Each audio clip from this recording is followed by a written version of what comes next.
Hi everyone, this is Robert and welcome to IDG Live. This is a pre-recorded live stream, so if you are there watching this live, I've set it up as a premiere. So the chat is there and moderators, thank you. This is going out as live, but I am not there to be answering any questions. However, this is a charity stream, so if you would like to show your appreciation in any way, or if you are just feeling generous and would love to support a very worthy cause, there is a link somewhere. I'm not exactly sure where on your screen there is, but there's a link somewhere to a very worthy cause. So today we are carrying on. This is sort of part two of a series looking at R+L = J, which is the original big Song of Ice and Fire theory out there. The idea that Jon Snow's parents are Rhaegar and Lyanna. Now, for many of us, we've kind of banked this. We think this is what the truth is, but it's always worth remembering that this is not yet confirmed in the books. Yes, it happened on the TV show, but in the books, it's still to be revealed. So last week, what I did was I gave, for about an hour or so, I talked all the way through the evidence for R+L = J. And there's a lot of evidence, I have to say.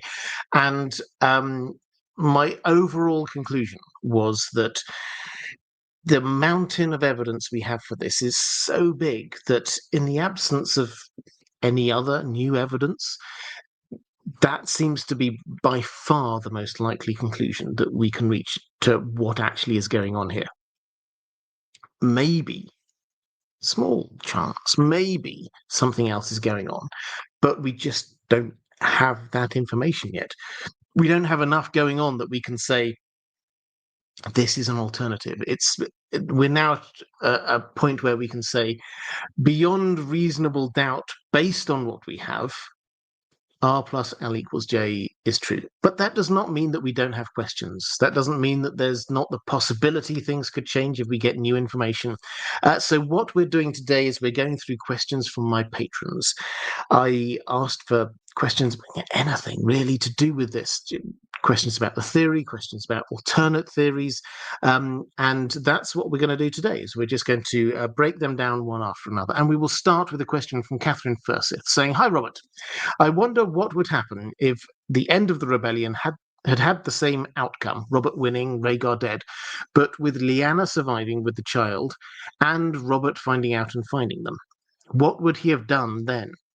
Ned, who knew him best, thought the danger to Lyanna and the child was real and probable, but what do you think? Would Robert stop short of killing the woman he loved if he knew she had turned her back on him?" Okay, so this is obviously in the world of what ifs, which is always a little bit fraught because we don't know. But I think it's probably worth us saying that Ned had very good grounds for thinking that Robert Baratheon would definitely kill the child if he had the opportunity. Now, we base this on his attitude when Rhaegar's other children were brutally killed, it has to be said. He's seemed all right with this, in fact, quite happy about it. And then a bit later, obviously, many years later, when Daenerys appears to be pregnant, then he sends assassins after her. So the idea that Targaryen children would be up for grabs for him, I think that's pretty much beyond doubt.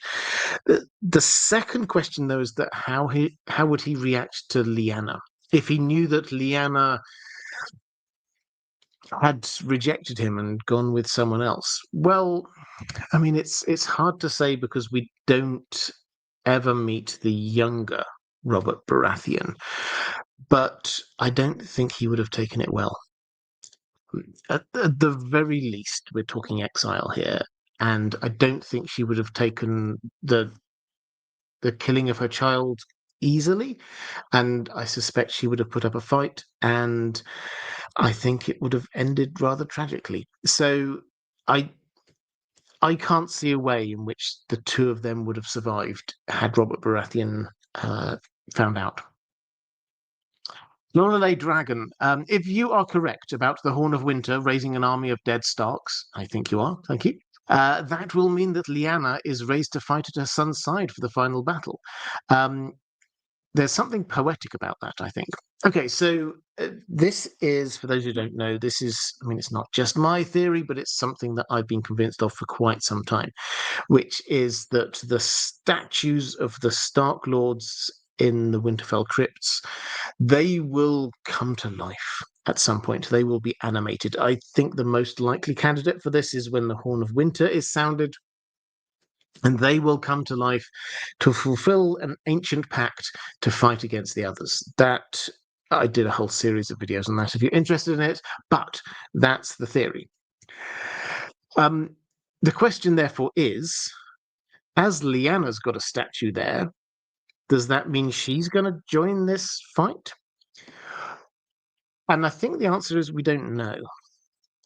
And the reason I say we don't know is because we don't know the exact mechanism of the magic that's going on there. I think that this is connected to whatever promise the Starks made or whatever judgment was put upon them way back in the day, that led to the creation of the crypts and the spirits of the dead Stark, Kings of Winter and Lords of Winterfell, being trapped there, because that is what is happening. Every time we see those statues, they are anthropomorphized. They're the spirits of the dead Starks. Ned Stark definitely thinks that. Theon goes past them and feels them looking down at him, etc., etc., etc. Their spirits are trapped there. But I think the distinction has to be that it's the statues that will come to life, and the statues themselves seem to be inhabited by the spirits. But all Starks, parts of the main Stark family, can be buried in the crypts, but obviously not all of them have statues. What is it that will be reanimated? The statues, yes, but do we need A, a statue? There's three moving parts here. A statue. B, are the bones back and buried there? And C, was this person a Lord of Winterfell or King of Winter? Most of the statues there, they fulfill all three, so most of it will move. But what if you need all three of those things to be true? Then in that case, Lyanna Stark would not join because she was never a Lord of Winterfell. This also rather intriguingly makes us wonder about Ned Stark. Ned Stark was clearly a Lord of Winterfell. His statue is there. They caught his likeness, it would appear. But at the same time, his bones aren't. Are his bones needed in order for this magic to work? We do not know that. What about Robb Stark? Again, Robb Stark, he's clearly, he was Lord of Winterfell, King of the North, and he doesn't have a statue there, and his bones aren't there. Does that mean he's going to join in? Probably not, but we don't know. So Lyanna, her statue's there, her bones were brought back up there, but she wasn't a King of Winter, a Lord of Winterfell. So will she join in? We don't know. So I think this is one of those things that, and we'll probably only find out through Bran, to be honest, going back in time. What exactly is it that makes the statues have the spirits inhabit them? Is it who they are? Is it the fact that their bones are there? Until we get that information, we simply do not know. I think it's a fascinating question because, again, you get so many other, going off on one here, you get so many other possibilities. Like, what about Brandon Stark? So he's got a statue there because Ned made sure that there was one of him there. Was he a Lord of Winterfell? Well, I suppose it depends technically on who died first out of him and his father. We simply do not know. Are his bones there? We're not told, but I think the implication has to be no. So probably not him either. Alhad, I always feel that the last conversation between Rhaegar and Lyanna would be almost a subject of a Shakespearean drama. The situation we triggered has now degenerated into killing of your brother and father by my father, and now I have to kill your next brother, with an additional bonus that the whole country is now engulfed in a civil war. My terrible imagination apart, do you think Rhaegar might have left her some instructions? I know you believe that Rhaegar was certain of the victory, but still, if yes, then what would they be? So, I mean, I agree. By the time we reach Rhaegar accepting he's got to go and join the battle, then yes, this does become tragic. I don't think, whatever else you think was going on there, I don't think that when he and Lyanna departed from wherever it was they were, just outside Harrenhal, um, they thought that they were sparking a civil war. I don't think that was in their minds at all. So, yes, there's the tragic element there. As for did he leave any instruction? Well, first of all, did he think he's returning? Yes, definitely. All the evidence suggests that when he's talking to Jaime as he's about to leave, he says things will change when I return. And he's going off to a battle. There was no doubt in his mind when I return, things will change. It's like maybe you won't. And he didn't. But he thought he was. So, yes, I think he was 100% convinced he was going to return. Did he leave any instructions? Well, I think he left instructions for the Kingsguard that they were there to be protecting Lyanna and her baby. I think he probably left the idea that the baby will be a girl and will be named Visenya because of the naming pattern he'd already gone to with his other two children. I think that seems very likely. But beyond that, I suspect all it was stay here. I will be back. I will defeat this rebellion, and then I will come back, and then we will figure out how to deal with my father. Because let's not forget, this was all a big interruption to his other plan, which was to usurp his father and take the throne. So I think he basically he wanted them there away from trouble. Corvus Corax saying, good day, Robert, and to you too. Speculation, of course. If Rhaegar had lived long enough to see his new son, do you think he would have started to question his obsession with prophecy or doubled down for baby number 4? So this is based on this idea that what he wanted was a daughter. He had 2 children so far, a son named Aegon and a daughter named Rhaenys. And we see from Dany's vision of him in the House of the Undying, we see him there saying, there must be one more. The dragon must have 3 heads. This is a clear reference across to the first 3 Targaryens, or the Targaryen conquerors. He wanted a daughter called Visenya. And so the clear implication he went off. One of the driving factors to him getting with Lyanna was because he wanted to have a daughter who he was going to call Visenya. What would he have done if he'd come back and found, this isn't a daughter, this is a son? Well, what we see of him in the past is that, yes, he's obsessed with prophecy, but he's willing to be flexible about his interpretation of prophecy. So he started out thinking that he was the prince that was promised. He trained himself up to be a warrior because he thought that's what he needed to be. And then he went, oh, no, it's going to be my son, isn't it?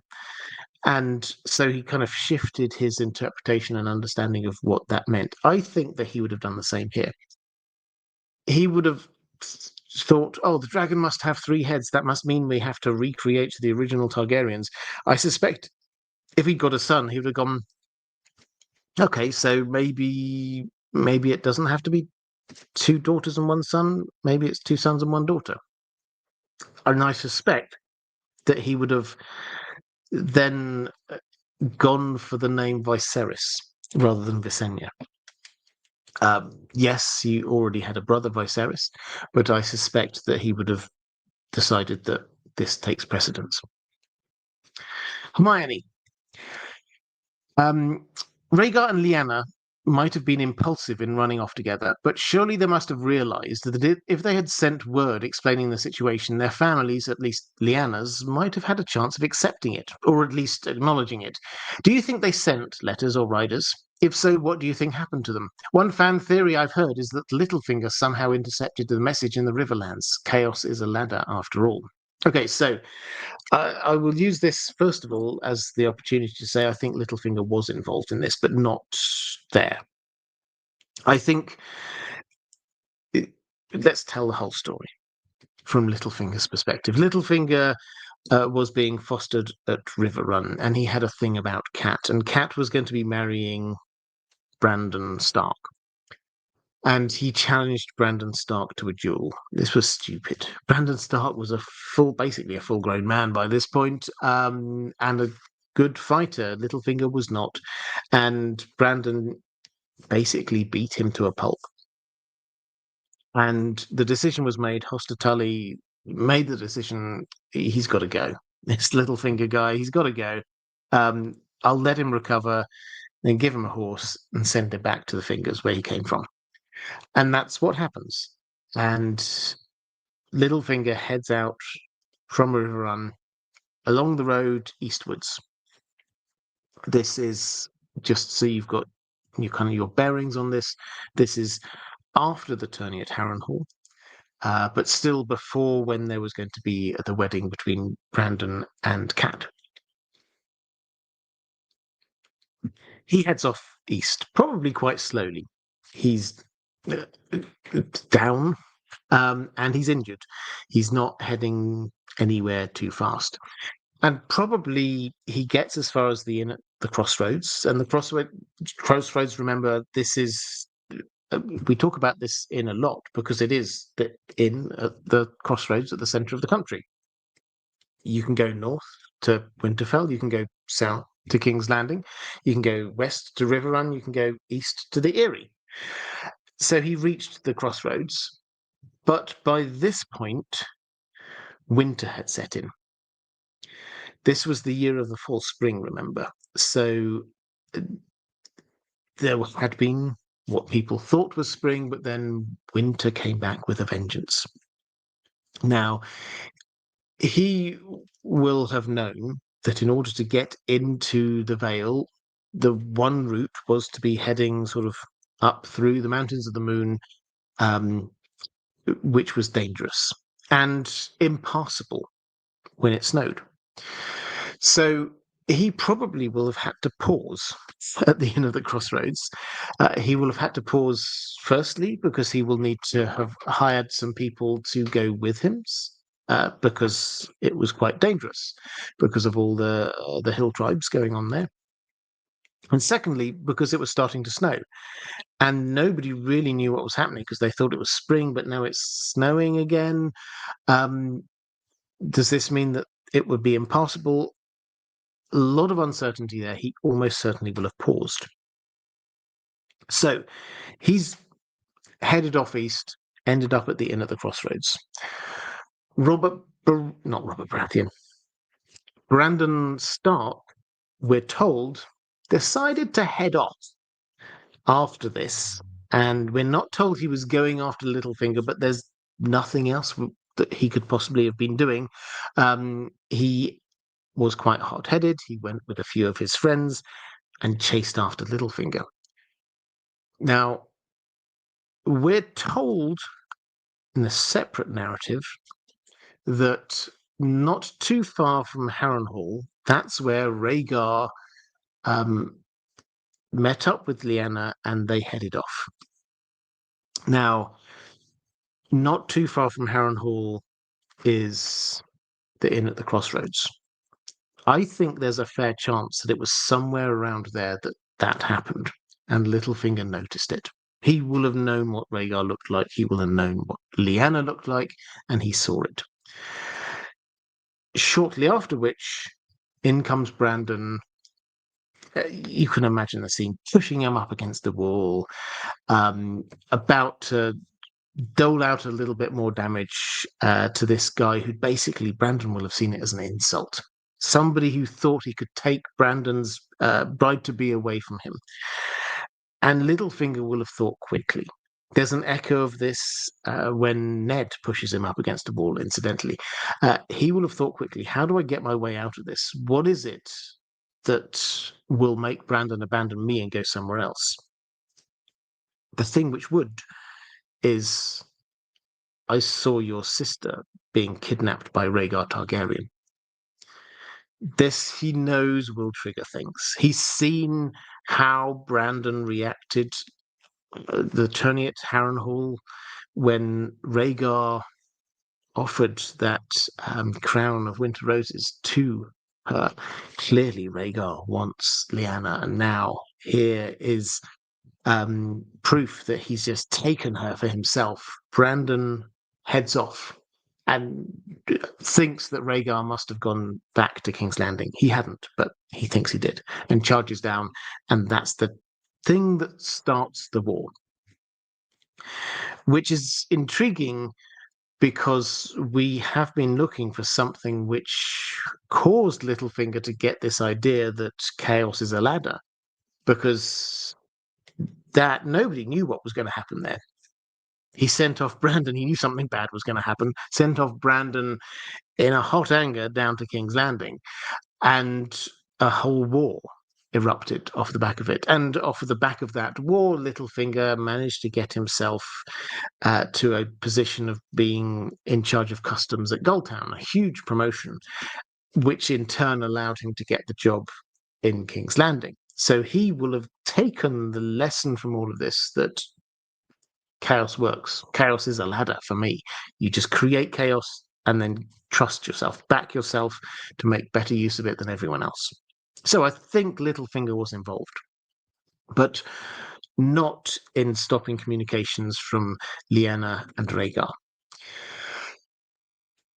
And I think you say, surely they will have written off to their families. Certainly Lyanna must have done.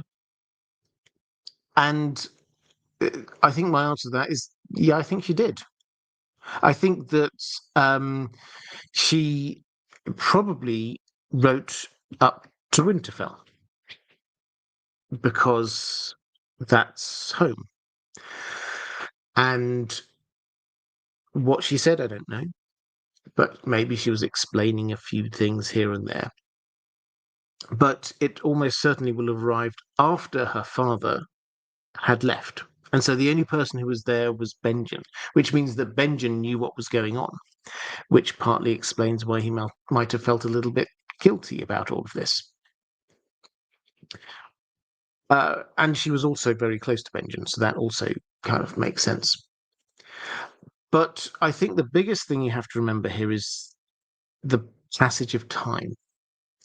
She and Rhaegar headed off, and I suspect they didn't go direct to the Tower of Joy. But if they did, that is, I mean, it's hard to say exactly, but at least a month's hard travel.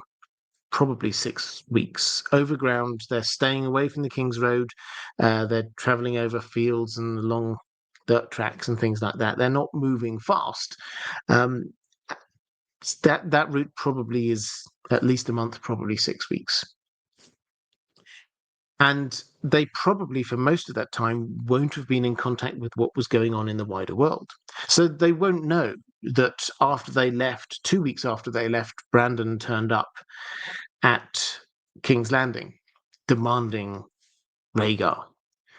They won't know that Brandon got taken captive by the Mad King. They won't know that he demanded that the fathers of the people that he'd captured come to King's Landing. They won't know that Rickard Stark, their father, had been traveling down and went straight on to King's Landing. All of that probably took about a month. They won't know that the two of them were then killed by the Mad King. And the Mad King followed this up by demanding that Robert Baratheon and Ned Stark come and attend him, and that they'd refused and basically gone to war. Ned had headed off into the wilderness, uncontactable. And Robert Baratheon, he'd gone to take Gulltown and then was heading over to try and take Storm's End. So it's entirely possible that by the time they'd reached, news of what was going on, war was already happening, and they had no idea. They just sort of headed off, and they had no idea that they'd been missed. They had no idea that people were looking for them. They had no idea about what had happened with the Starks. They had no idea about any of this. They had no idea war was happening. So by the time they get to get back in contact with their families, everything had got beyond a point at which they could save it. Mary Lou Gambit.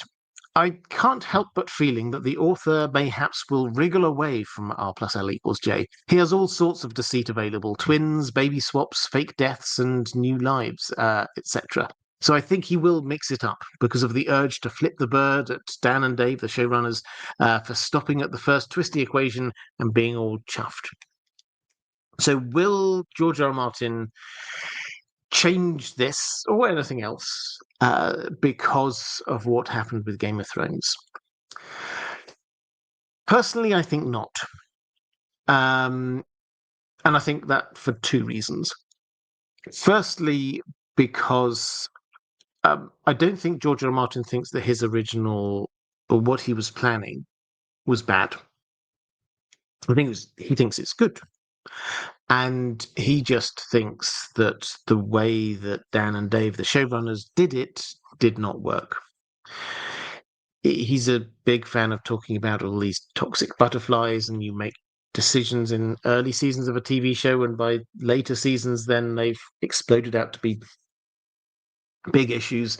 He's talked when the show was on about how the differences between the show and the books were massive by the time you got up to like season 7 and 8, because of decisions you made about the Dawn plot line, because of decisions you made about let's not do young Griff Fagon plot line, because of lots of these smaller decisions made early. Let's not have Lady Stoneheart. Once you take out those things, you get a smaller story, but it also means that those characters and situations and plot lines you've excluded do not interact with the rest of it, so you don't get the same ending.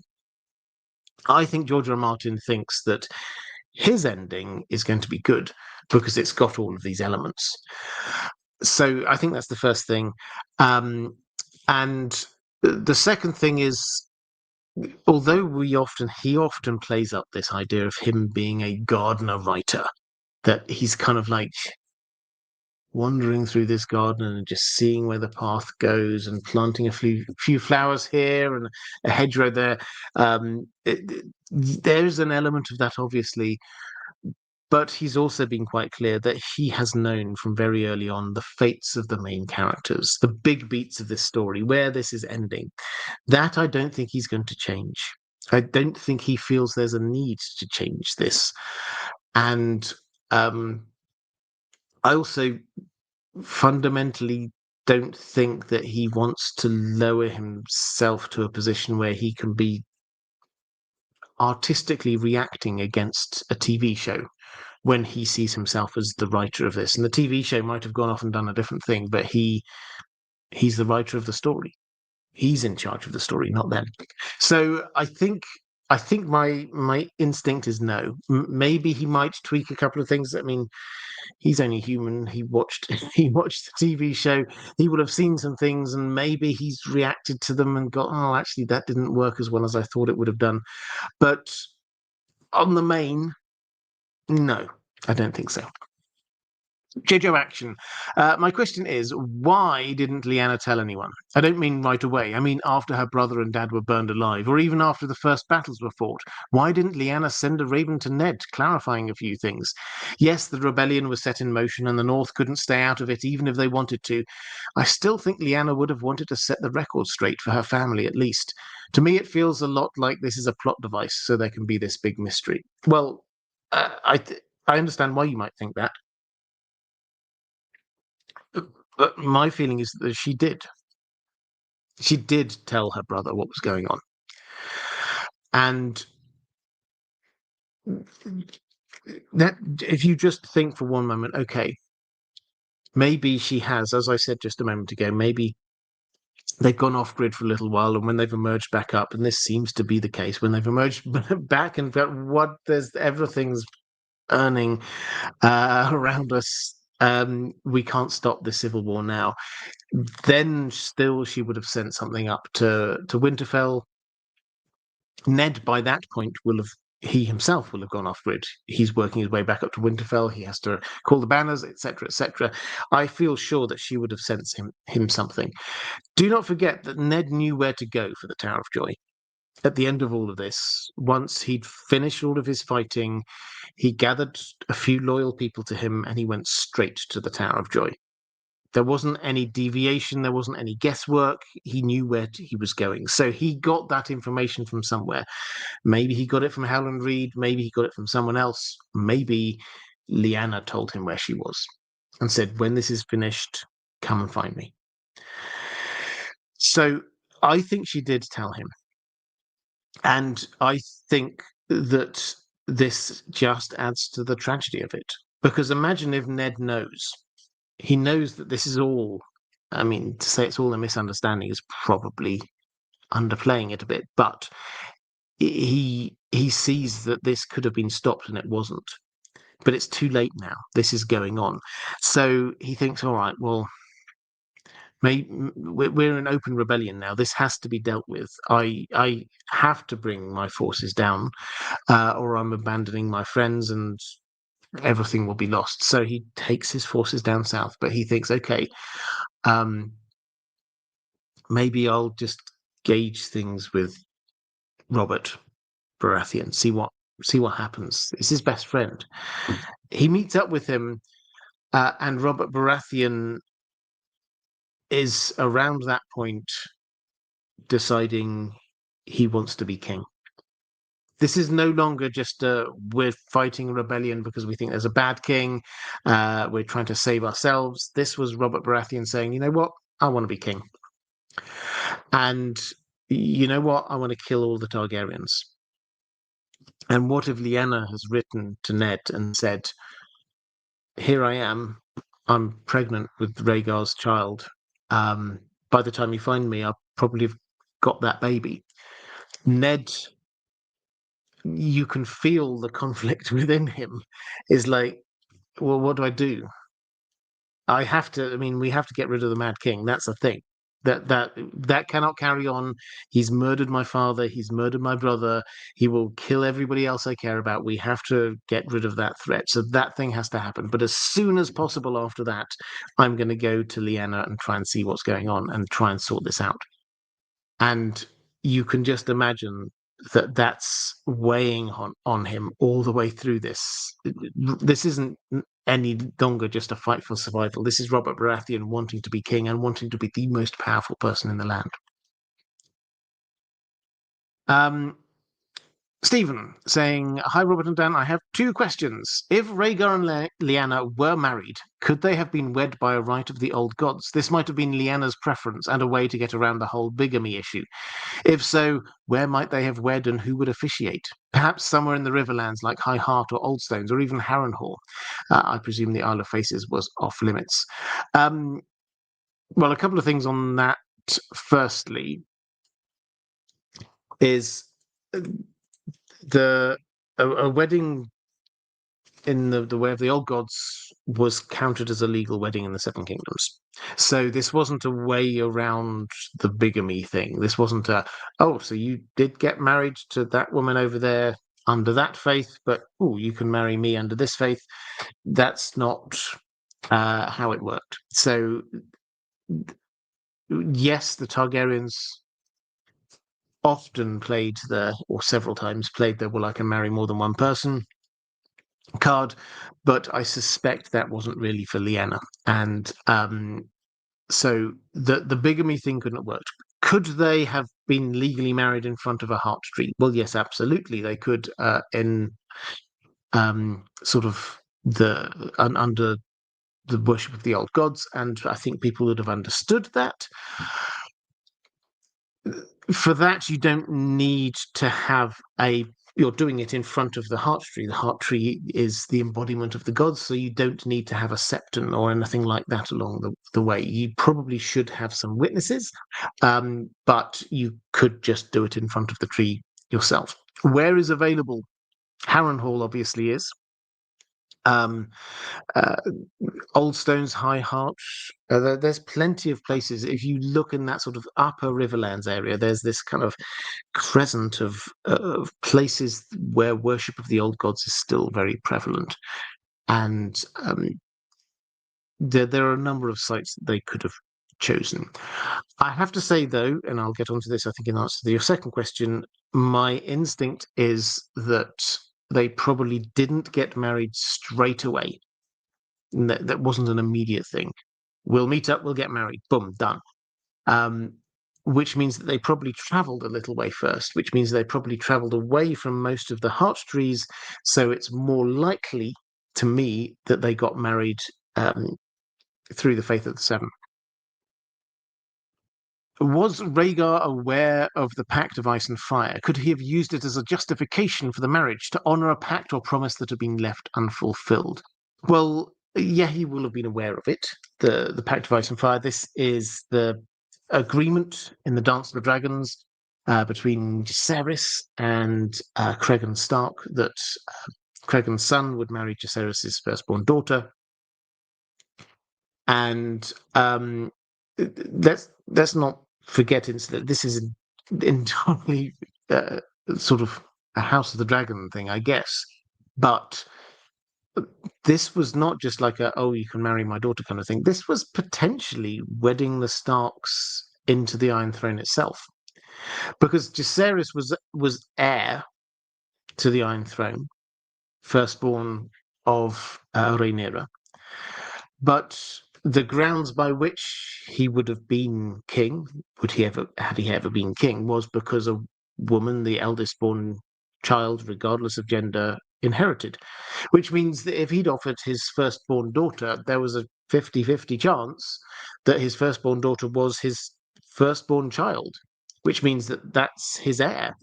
So actually, the Pact of Ice and Fire is potentially offering the Starks a route into being kings and future a child of the Starks ruling from the Iron Throne.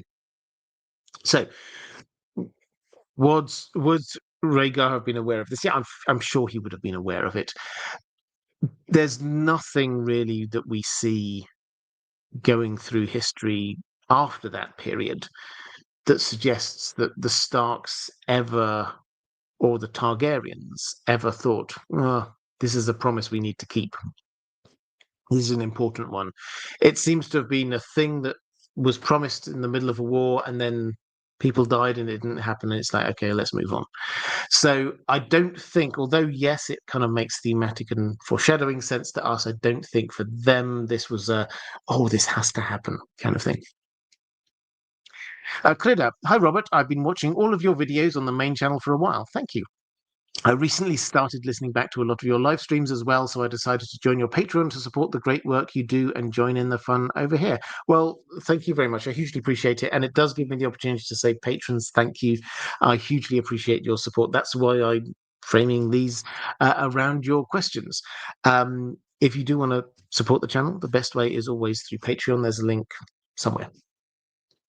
And also, while I'm thanking people, moderators, I know I'm not doing this live, but I know that it's set up as a premiere, so please do, if you are there in the chat, the moderators are still doing a fantastic job. Please do go and say a word of thanks to them. And as I said, this is a charity stream, an excellent cause. There's a link somewhere on your screen. If you'd like to show your appreciation, now is a good time to do so. So, saying the question at this point, it seems almost like a foregone conclusion that R+L equals J. Is there a good case that could be made that R+L does not equal J? So, I mean, I think this is how I ended the stream I did last week, which was at the moment, on the basis of the information we have, the overwhelmingly most likely scenario is R+L equals J. we've still got a lot of story to go. There will still be a lot of revelations to come. So I can't sit here and say to you that there's nothing we will learn which will change our minds on this. It's possible we will. Maybe George R. R. Martin will roll out Howland Reed, who will say, "Oh yes, but this actually happened." Maybe, but everything that we've got seems to suggest that this is the case so far. And if it isn't the case, then we need to be looking at the foreshadowing. We need to be looking at the language associated with John, and just try and reinterpret it completely. So at the moment, always open to other solutions and suggestions, but nothing comes anywhere near as close as R+L equals J to explaining all of the evidence that we do have. Lorelei Dragon. Good evening, Robert and Dan. I wonder whether there are clues in the text as to whether Rhaegar and Lyanna were in fact married. He wouldn't be the first Targaryen king to practice polygamy. If they did marry, I like the idea that they would have said their vows before a weirwood in the Northern way. The second question, do you think the Tower of Joy was their original destination, or were they perhaps riding for Sunspear in the protection of the Martells, but waylaid by something? I'm thinking pregnancy complications for either Lyanna or Ashara. Okay, so in terms of the clues in the text, if you go back to last week, you'll find there's quite a few king themes for John and Azor Ahai themes, which only would really come out if he is the prince that was promised, and so on. In terms of the polygamy thing, I think one thing I should say, and also because you asked whether they might have been going to Dawn. Dawn is important here because Rhaegar's wife was Dornish, Elia Martell. Now, the Martells were as relaxed as the Targaryens were about relationships inside and outside of marriage.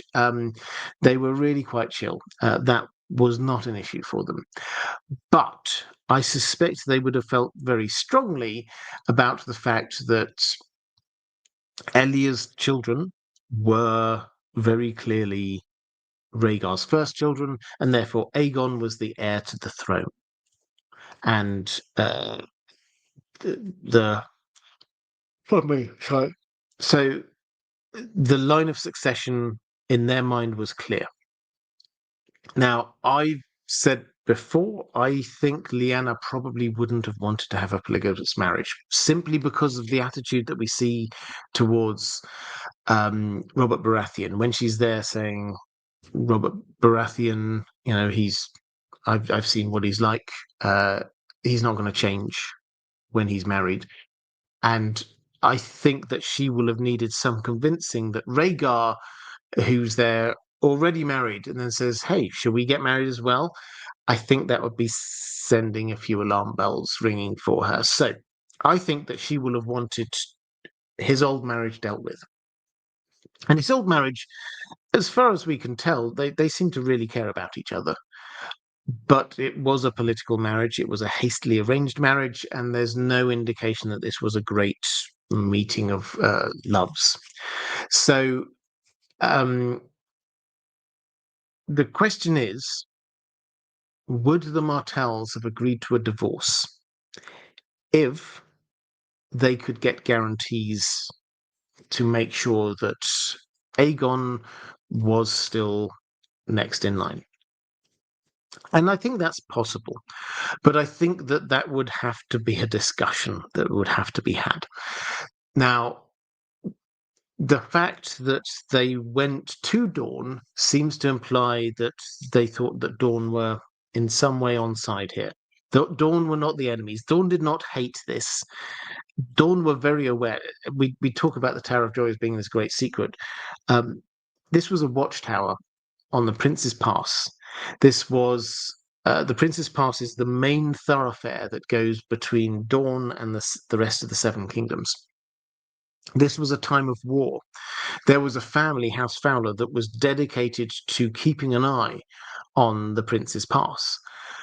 They will have known that the heir to the throne, his new love, and firstly two, later three members of the King's Guard were camped out in one of their watchtowers. They will have been aware. So this wasn't like a secret place that they found that no one else knew about. They were there because the Martells had allowed them to be there. Probably because they were in some kind of communication about what to do. So I think that they must have been having this conversation about, okay, maybe we can get a divorce, then these guys can marry. And I think probably that did actually happen because of all the imagery that Jon is king. And if the imagery that Jon is king is true, that means that he must be legitimate, which means that it must be a proper marriage, which means that they must have got married. But in terms of where might they have gone, I think I have slowly come to the conclusion that they didn't go straight to the Tower of Joy. I think in my mind, first of all, they kind of met up and then went straight to the Tower of Joy and then just sort of stayed there. That's about 18 months. That feels like a long time to just sort of sit in a tower in the mountains. That feels like the kind of place they went was, okay, well, you're pregnant. We need to stop somewhere. You're pregnant. You're going to have a baby. We can get a maester in. We can nest here for a little while. But they could go other places first. I like the idea they went to Summerhall for reasons that I will explain fully in answer to another question a bit later. I also like the idea that maybe they hung around the Riverlands for a little while. Because I think that there's a fair chance they weren't wanting to provoke this civil war. Lyanna's brother was going to get married in the Riverlands in a matter of a few weeks. So, and she was definitely expected to be there. So maybe they were just hanging out in the Riverlands for a while. I don't think that they went straight to the Tower of Joy. I think they did other things first.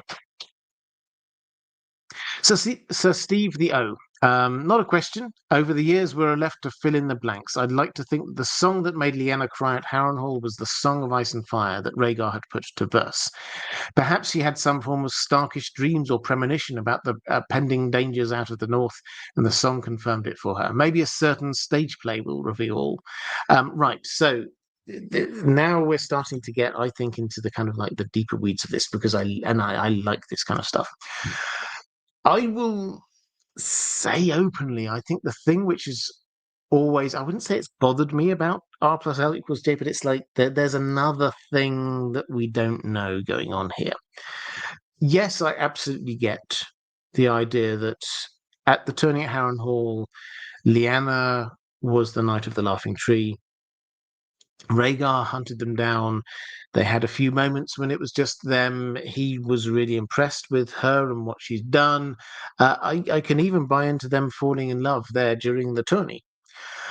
But for that to immediately turn into, well, let's elope, it feels quite quick to me. I get there might have been a connection there, but for them to, but they met, were there for a couple of days. He heads off for the birth of his second child, let's not forget, hanging out with his wife, and he's then writing love letters to her. I don't know. I think she would have not liked that idea as well. She hated what Robert Baratheon was like. So the idea that while he's there saying, "Oh, I'm sorry, my wife's just gone into labor, but hey, I think you're hot," that I think that doesn't work for her. So that's never quite held true for me. So I think that there's another level here. One of the possibilities we've got is that, yes, she, as a representative of the North, has some kind of magical element to her that we are not completely aware of. Now, I say we're not completely aware of, it's possible that she was something like a skin changer. We know that this does go in the Stark family. All of Ned Stark's children are skin changers. So are we to say that the generation above? No, not at all. Nothing. That feels unlikely. And Lyanna, we know, and there's a throwaway remark from Roose Bolton of all people when he says she was half horse, that woman, um, because she was so in tune with horses. Is that because there was some kind of skin changing thing going on?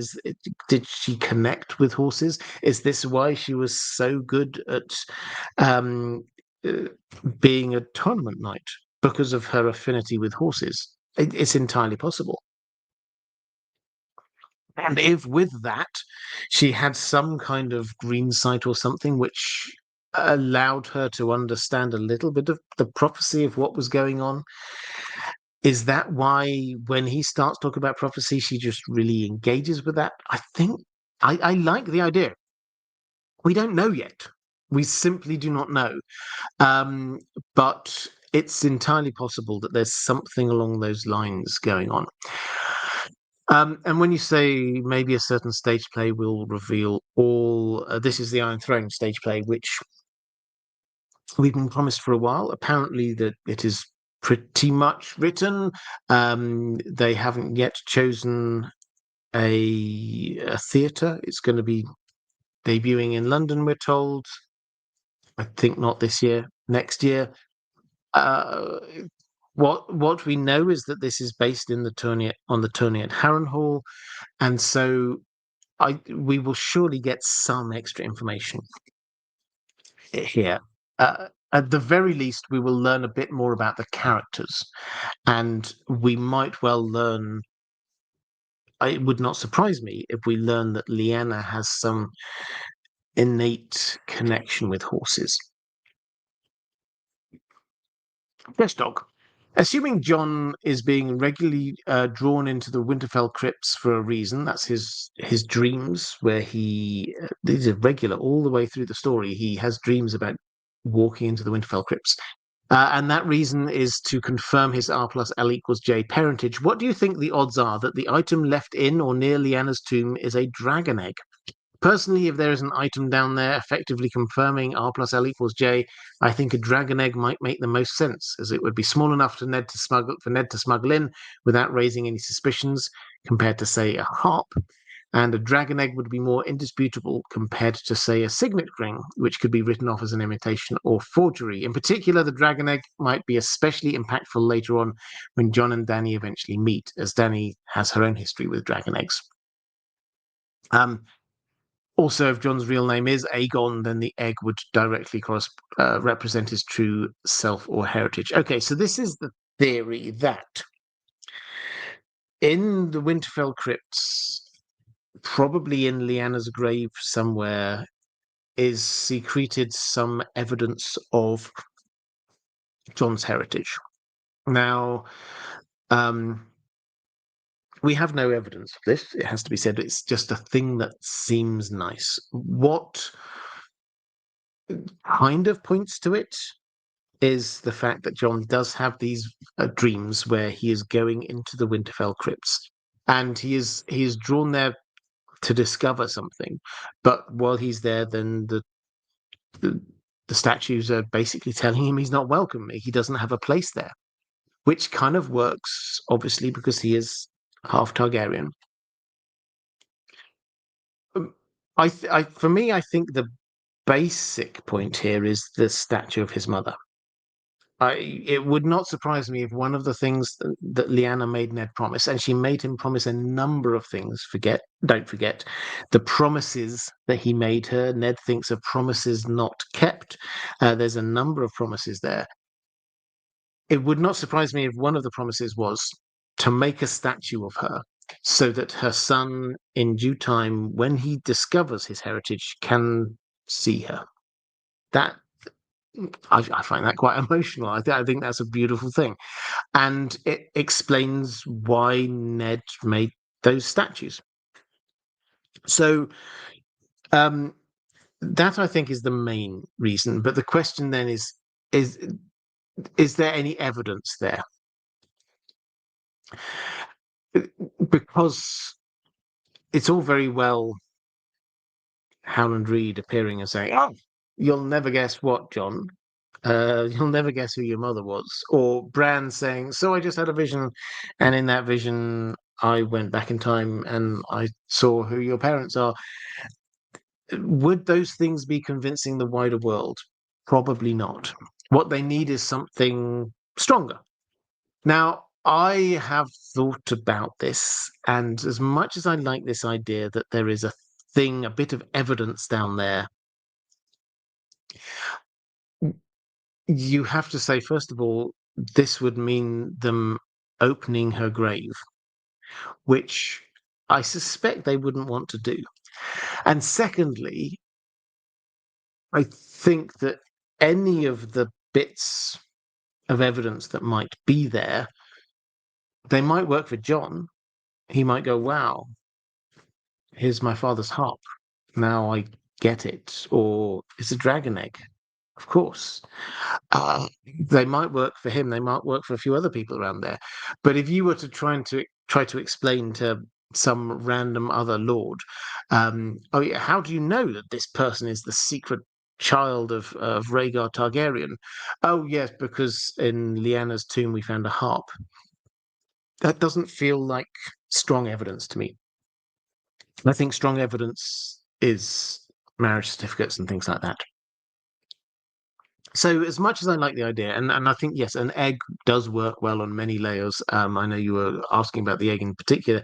It does work well on many layers, um, and there are some eggs out there that we simply do not know where they are. But I don't think that the presence of a dragon egg in Winterfell, in and of itself, even in Lyanna's tomb, would be sufficient to persuade uh, completely independent people of John's heritage. Trubaka saying, "Greetings, Maester Robert and Dan the Hound. I want to believe R+L would have been wed properly by a septon. Obligatory question about in-book evidence of such. No, other than the king stuff that we've already talked about. But what might have happened to that septon, and what in-world evidence would there be of the legality of said wedding? If there is no evidence of a legal marriage, then can we assume John would only legally inherit the Iron Throne through extreme circumstances, like a conclave or legitimization by the sitting king? Aside from that, is there any possible means of demonstrating John's parentage outside testimony from Howland Reed and/or Bran's heretical dream dreams?" Okay, so this sort of picks up on the previous point. So, what evidence could there be of a marriage?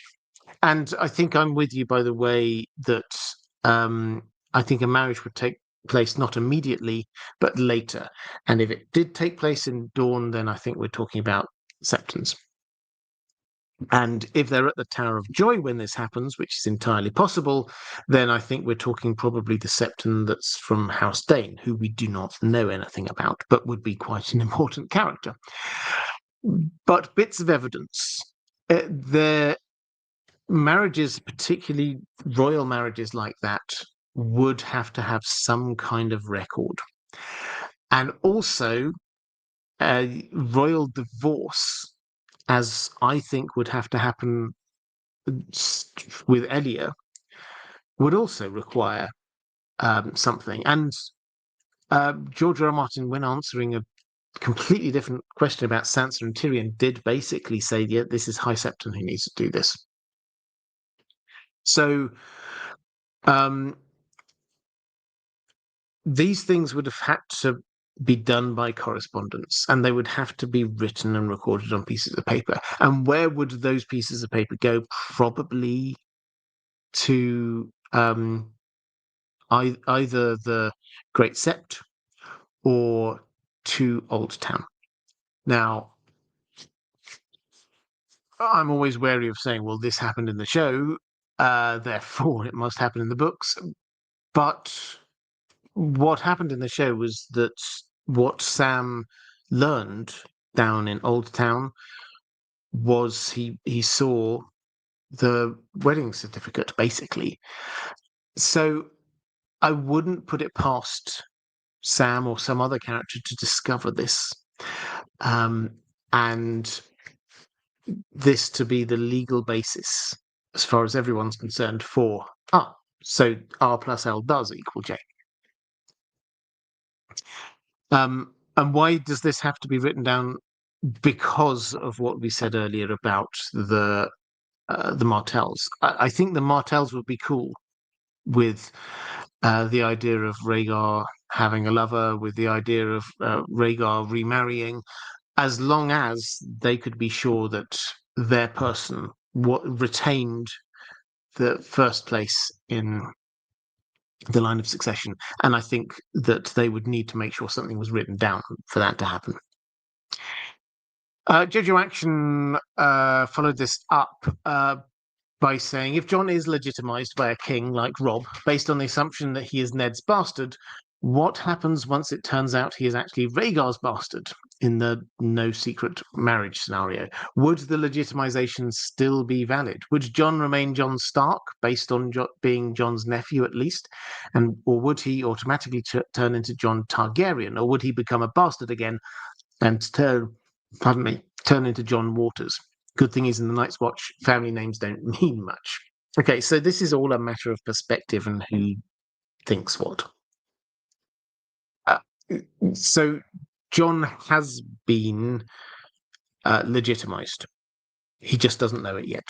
Robb did that in his last will and testament, which presumably took effect from the moment that Robb died.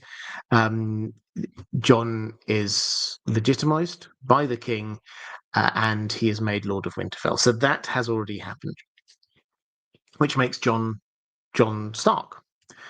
Now, what happens if we later discover that he's not actually? Well, I suppose it depends on what legal authority believed that Robb had in doing that in the first place. But if you're there supporting Jon as being a Targaryen, then you would say Robb doesn't have power to do that, or my guy has more power to trump that. So this is all sort of wrapped up in legal stuff, and it's a matter of whatever your perspective is. Do you believe that Robb is the king in the north, and that Jon isn't a Targaryen bastard or even a legitimate Targaryen? If that's the case, then he stays as Jon Stark.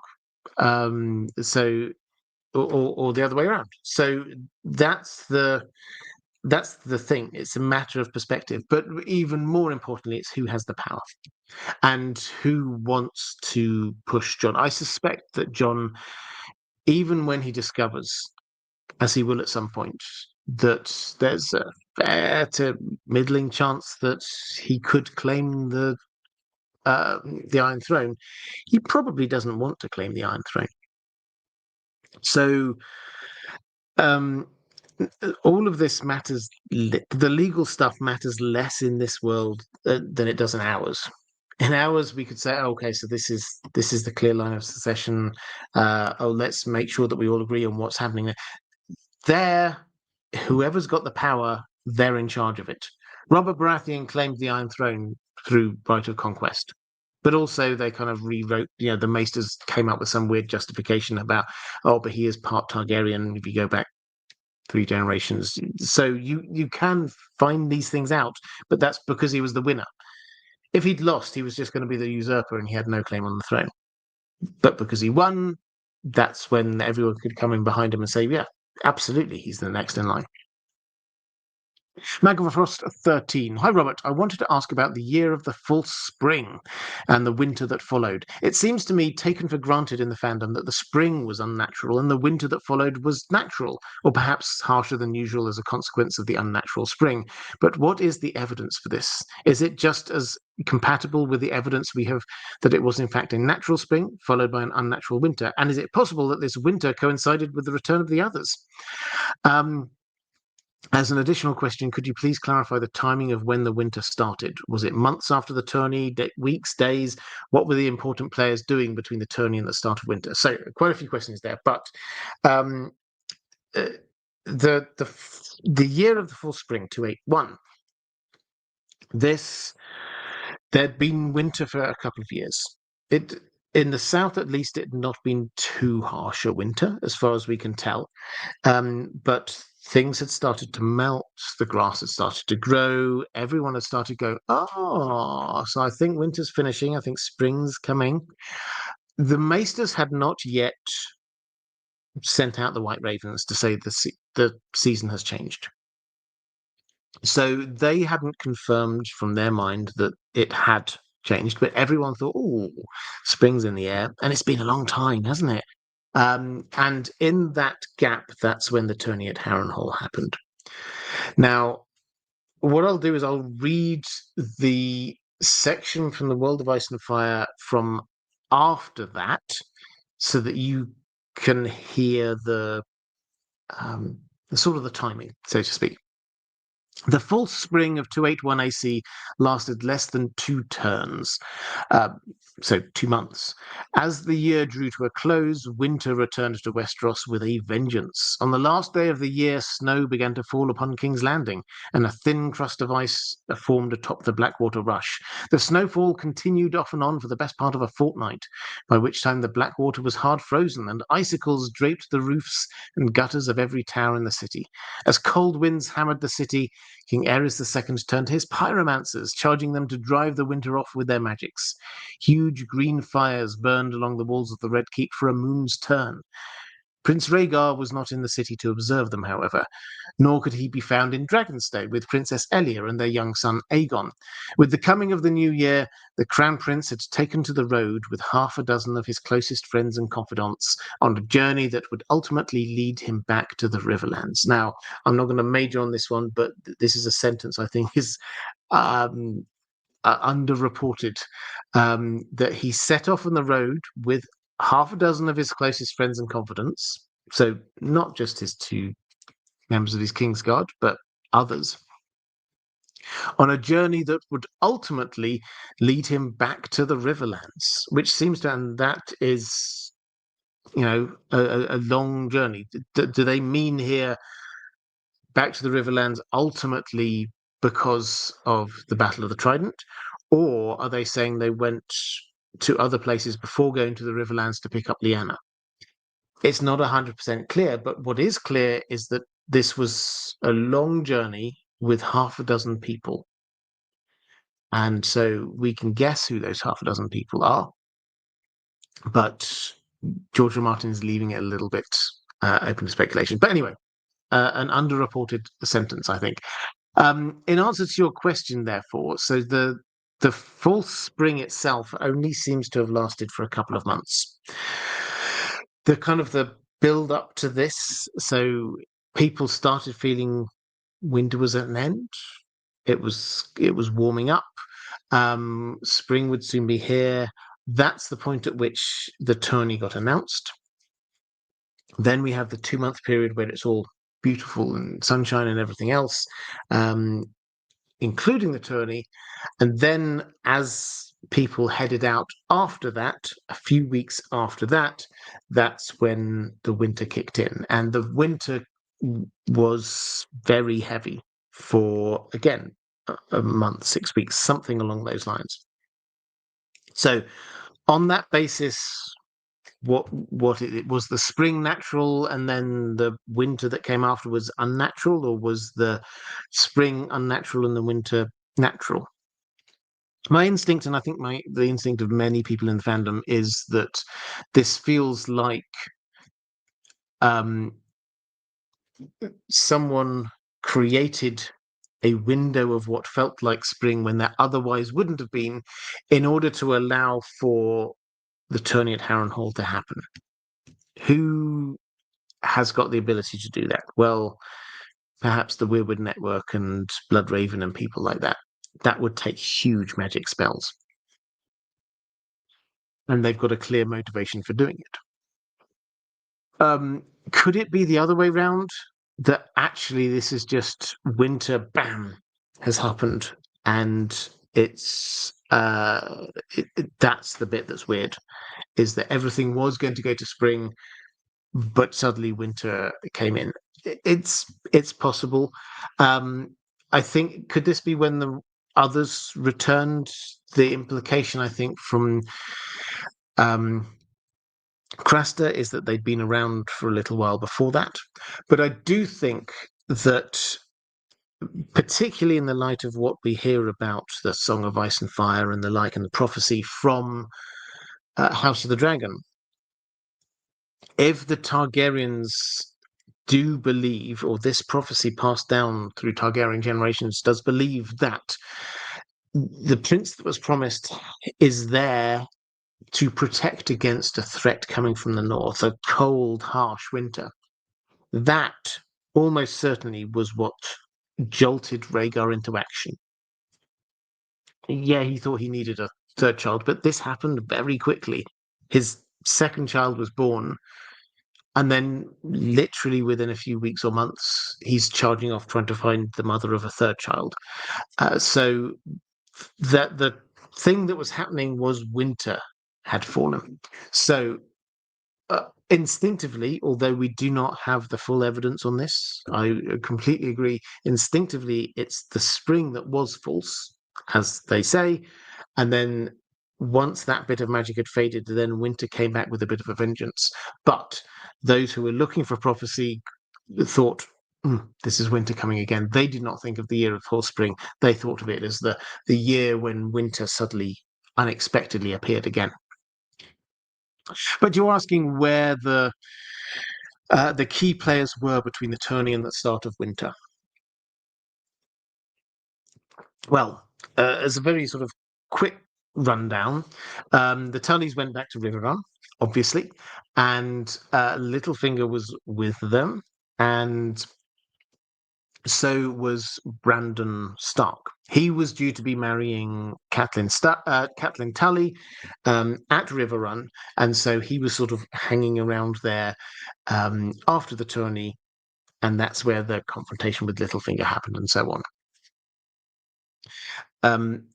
Ned and Robert Baratheon went back to the Eyrie. That's where they were hanging out. That's that's where their foster father was. So they headed off back over to there. The main court went back to King's Landing with the king. Rhaegar popped into King's Landing, but he was based up in Dragonstone with Elia. Then we get the slightly more complicated bits, which is that we have the Starks. There must always be a Stark in Winterfell.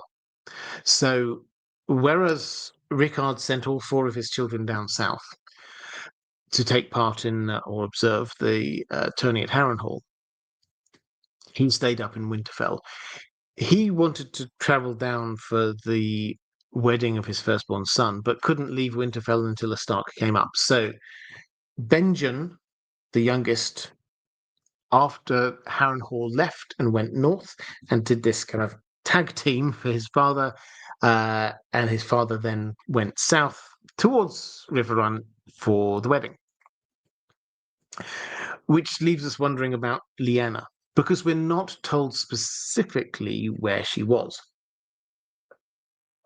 The clear implication is that she was somewhere in the Riverlands, because that's where Rhaegar found her, got her, and they headed off from there, near to Harrenhal.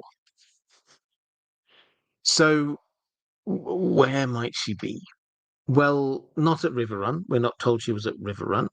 But very probably, given what Rickard's plans seem to have been to ingratiate his children with the powerful families of the South, then I think the likelihood is that she was not being fostered, but she was there with a well-known, influential family somewhere in the Riverlands until her father came down.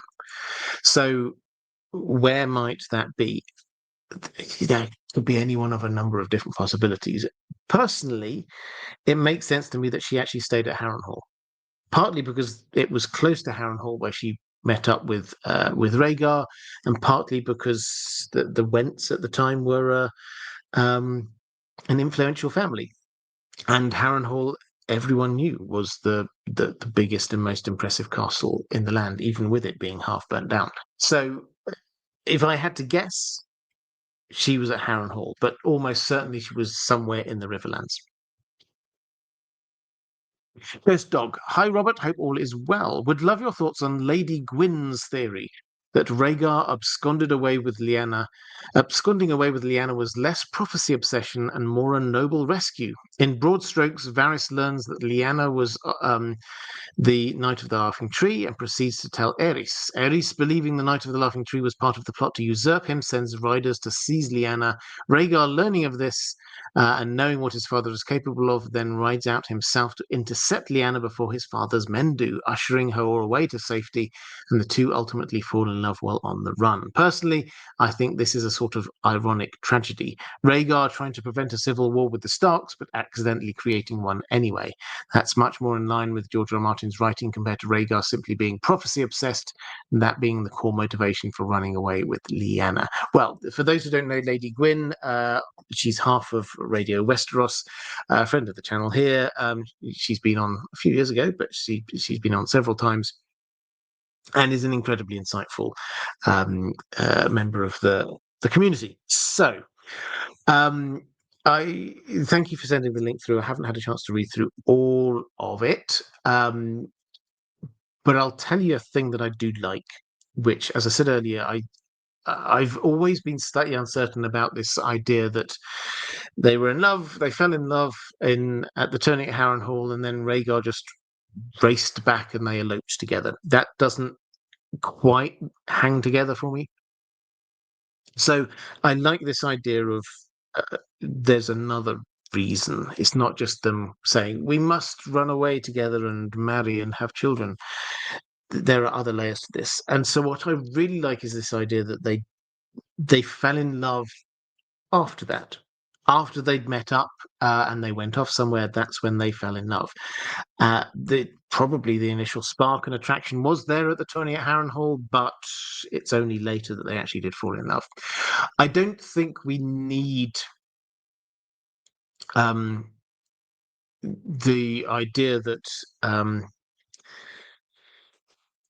Varys told Aerys and Aerys sent people to go after Lyanna for this to work. However, I'd be interested in what evidence Lady Gwyn has got. I'm sure it's excellent, but perhaps it was just to talk about prophecy. Perhaps they weren't actually going to go very far. Perhaps they were still hanging around locally because Lyanna wanted to go to her brother's wedding.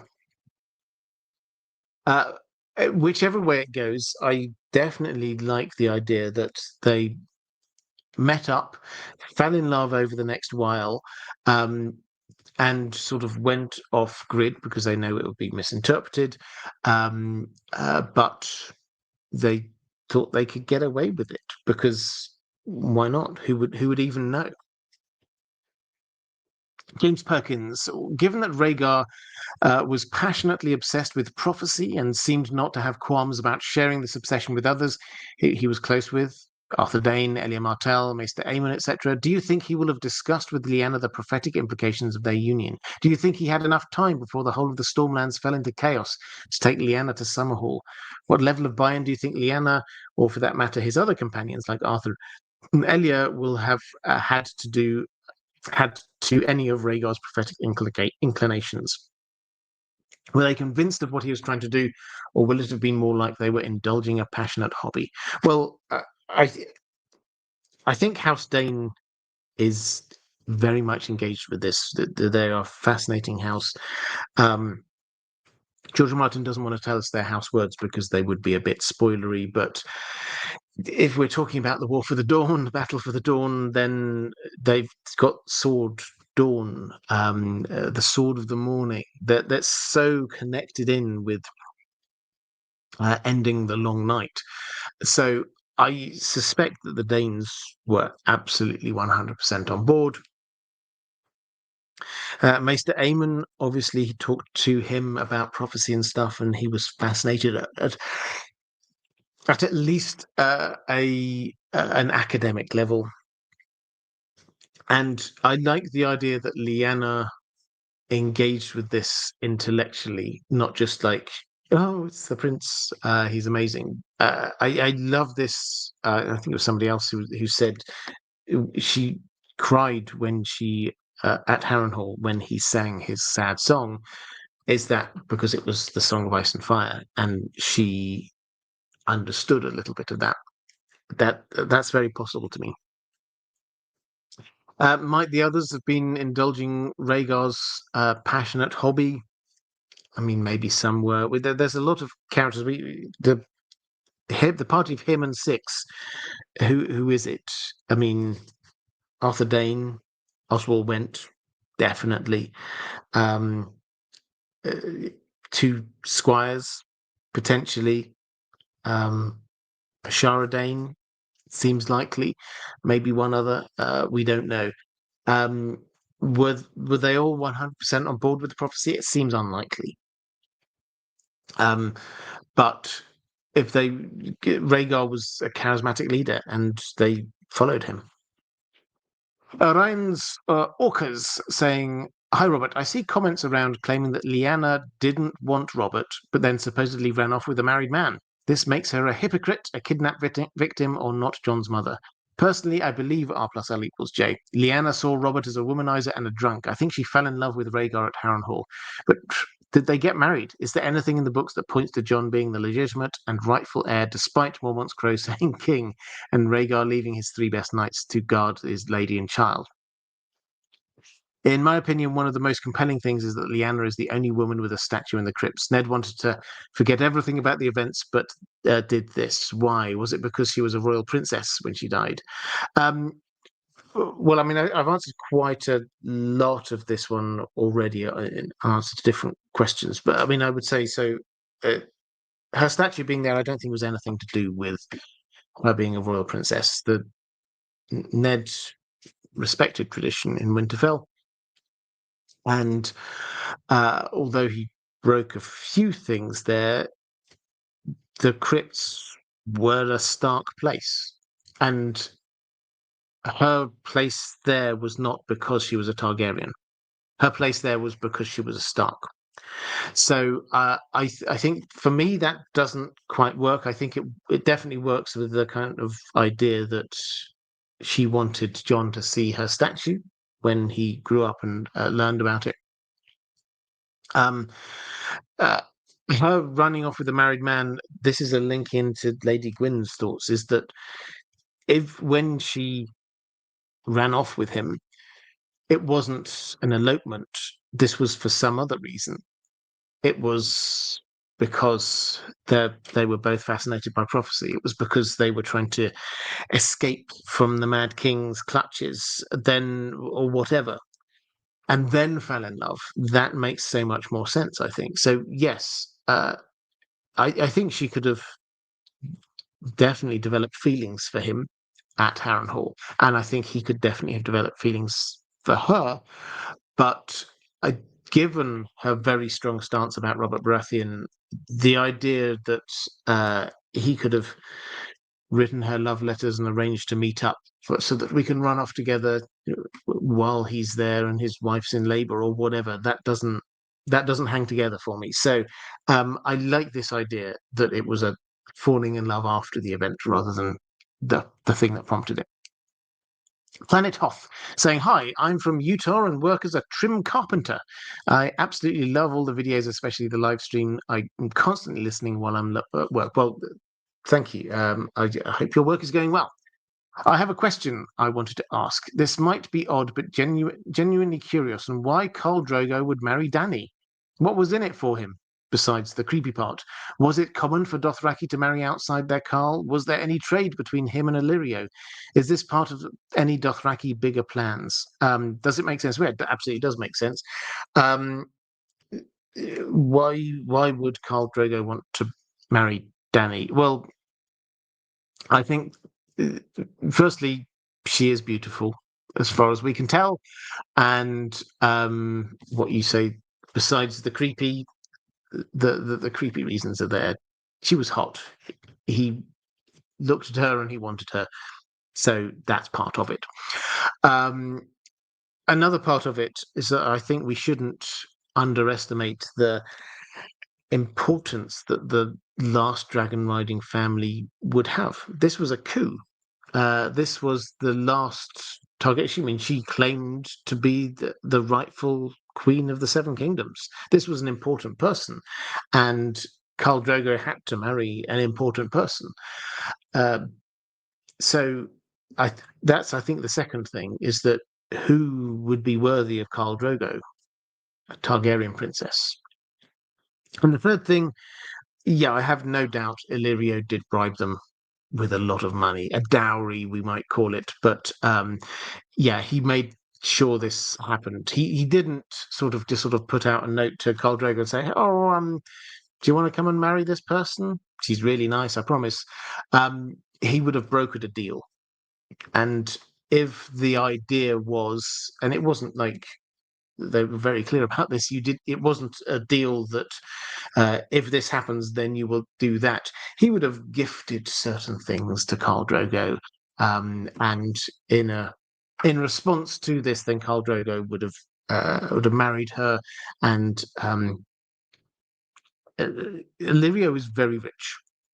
Let's not forget about this. One dragon egg is hugely valuable, and he's able to give 3 dragon eggs as a wedding gift. So the amount of dowry that he might be able to give is huge. Yeldenil, I hope you're well.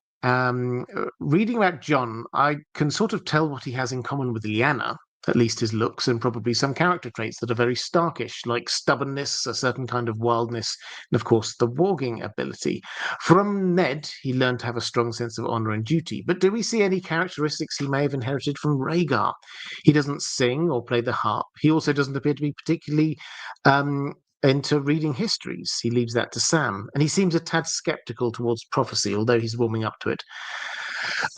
Other than skills as a warrior and strategist, which he could have learned from Ned and other mentors, I don't see much of a shared likeness with Rhaegar. What do you think is there? Did I miss something obvious? Well, I don't think you missed anything obvious, and I think that you can insert your own nature versus nurture argument here. Yes, he comes across as quite starkish. He certainly seems to inherit things from his mother.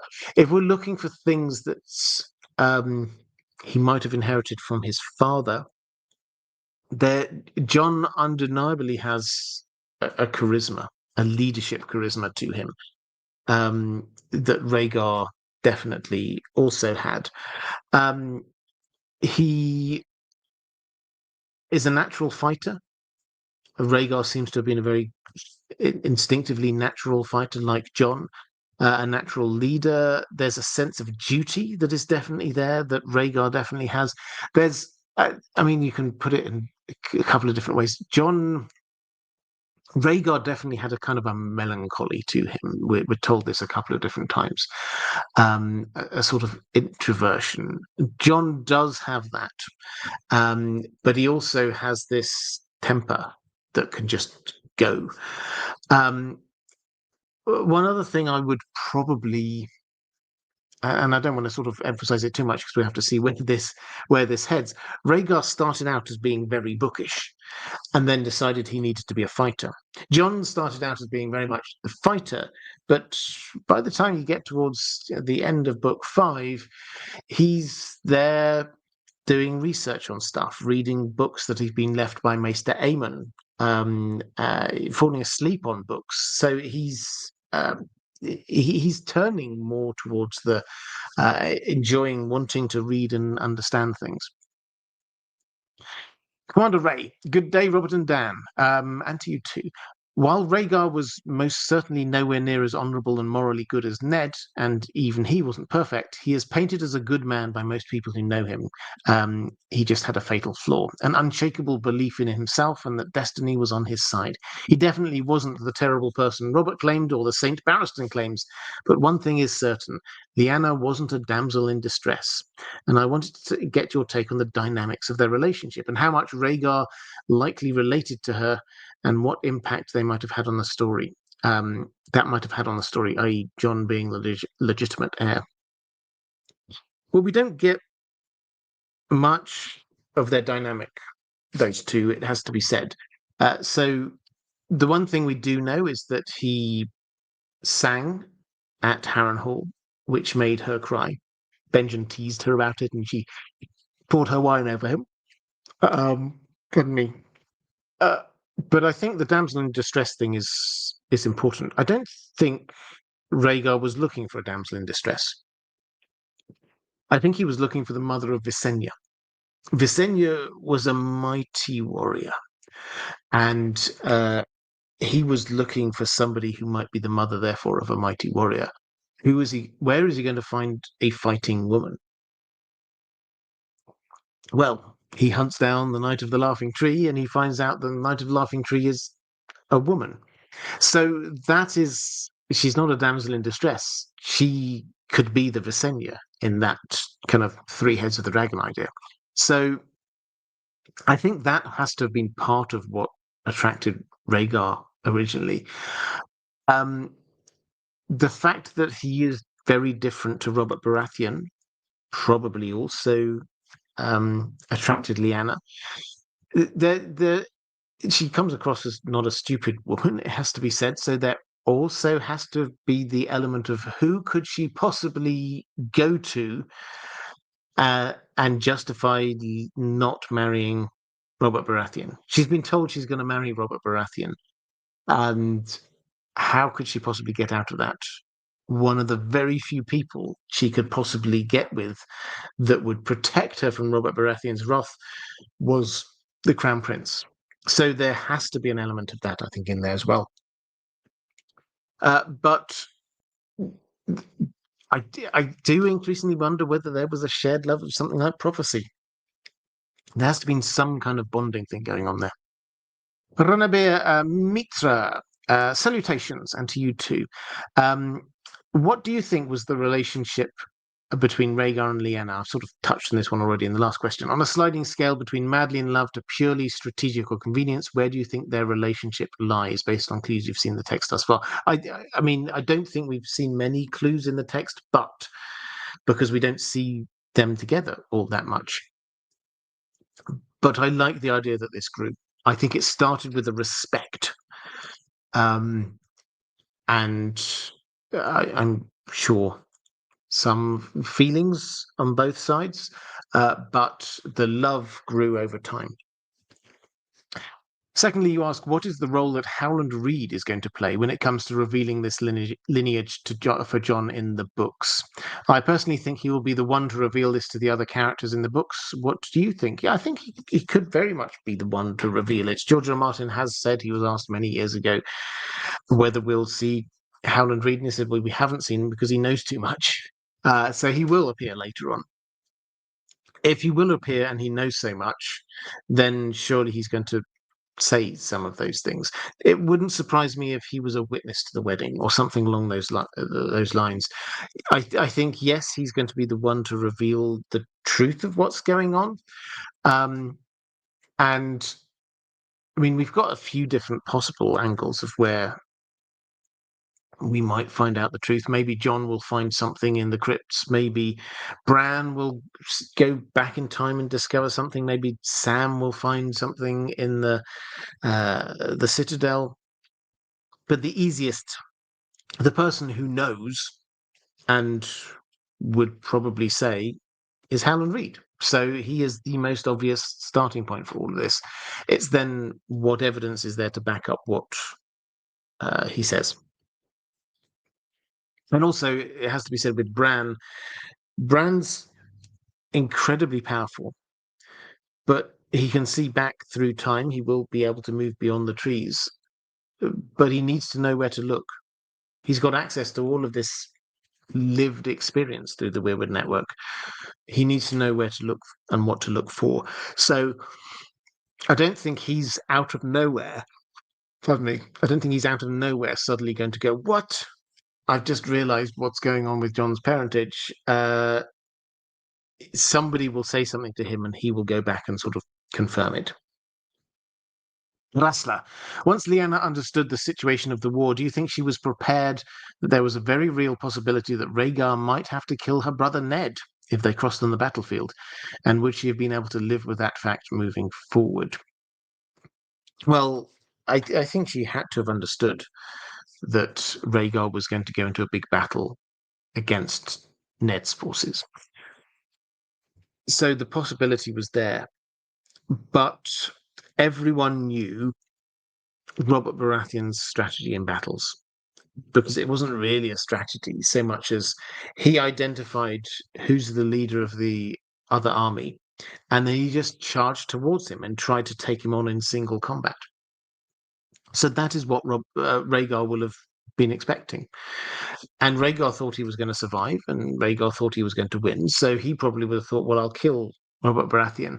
And then what? That army gets routed, probably. Their leader is gone. Yes, they've got other people there, but Robert Baratheon is the one who's claiming to be king. They need to at least regroup. At which point, I do wonder whether he might not try and make peace with them, but uh, he wants to get rid of his father as king. That much seems obvious from what he was doing before the war happened. And once you get rid of Robert Baratheon, who wanted to be king himself, then would Ned and Jon Arryn have accepted Rhaegar as king? It's possible if they had a huge amount of guarantees about their own safety and that of their families.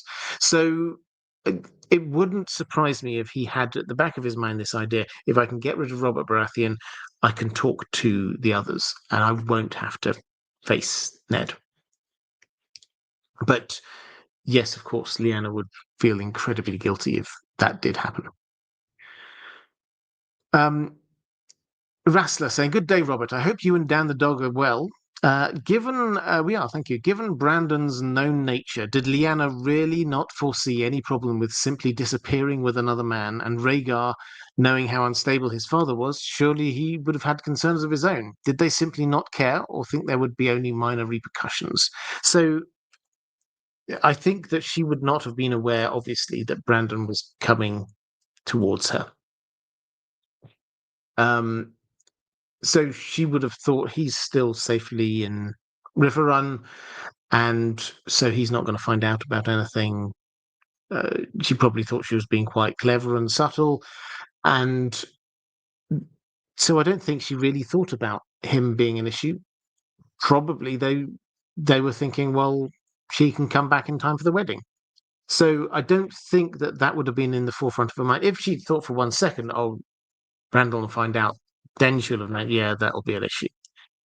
As for Rhaegar, I think he'd moved past the point of caring too much about what his father thought. I think he was following prophecy, and I think that he may have been foiled in his attempt to soft launch a coup at the tourney at Harrenhal, but I think the thought was still there with him. Yes, he was obviously concerned that his father was capable of doing things, but that shouldn't make him stop what he was doing, because the Mad King would be mad regardless of what was going on. He didn't need a reason. He would act badly regardless.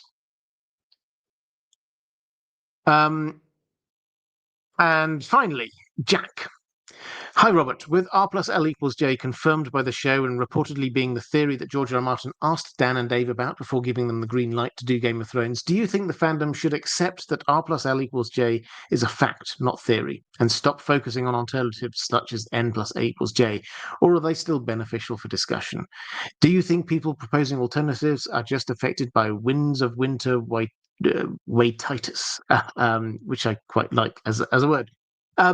Well, I think I'll end this as roughly as I ended the one last week, which is I think we should, as a fandom, always be welcoming new ideas. I think we should always be welcoming people challenging what we think of as being absolutely a fact. Whereas I think the preponderance of evidence is very, very strongly now on R+L=J. I wouldn't put this thing with the TV show behind me. I wouldn't put huge amounts of weight on that.